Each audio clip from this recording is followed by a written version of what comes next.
పొద్దున్నుంచి తినకుండా ఈ టైంలో 1 గంటకు రొట్టె తింటారండి ఎవరన్నా టిఫిను. బంగపోతే తినలేదు ఆయన, ఇప్పుడు తింటున్నాడు. అందరికి ఇయ్యవా రొట్టె? పాలన్నం పెడితే అస్సలు తినలేదు తెలుసా వీడు.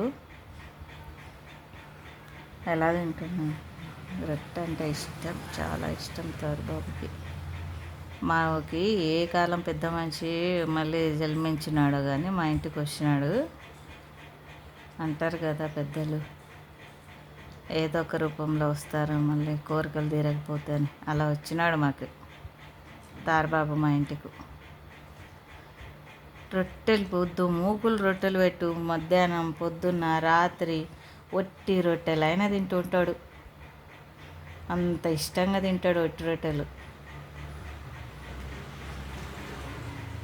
నేను బంగపోయి ఇస్తేనే పొద్దున్న తినలేదు, తిన్నా నాన్న చేసి ఇస్తే. ఇప్పుడు తింటున్నాడు.